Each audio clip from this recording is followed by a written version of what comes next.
Sasa hivi hatuitaki tena top 4. Sasa hivi tunautaka ubingwa. Yaani sasa hivi hatuitaki top 4. Tunautaka ubingwa.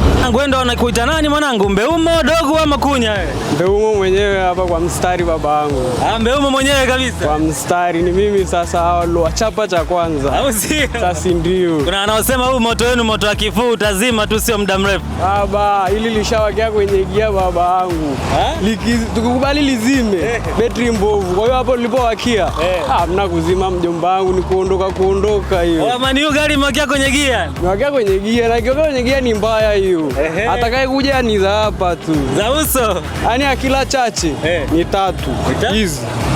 Ukija kizembe hata 10. Mmepiga Man City. Mmepiga Arsenal. Man City.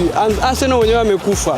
Chelsea vipi? Chelsea anakuja naye. Anadanja huyo. Hivi ni timu gani ambayo mnatakiwa mletewe sasa hivi? Maana inaonekana mmepiga wote wakali.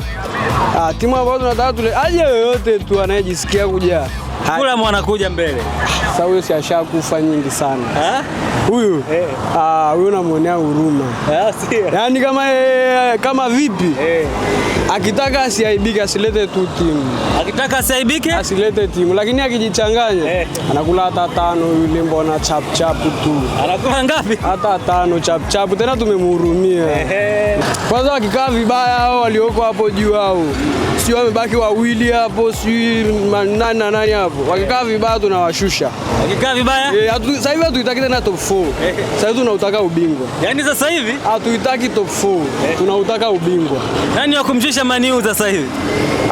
Hamna mtu yoyote. Sasa kama tumeshawachapa wakubwa wengi tu, nani sana anatutishia? Huyo mwenyewe anayeongoza ligi tumshamkunguta. Alafu tukumkunguta sasa bahati mbaya. Wenyewe waliona tu. Kwa hiyo wanaosema kwamba Man U inachana mkeka. Waachane na hizo imani bana. Nakubali man. Inachana zamani sio sahihi.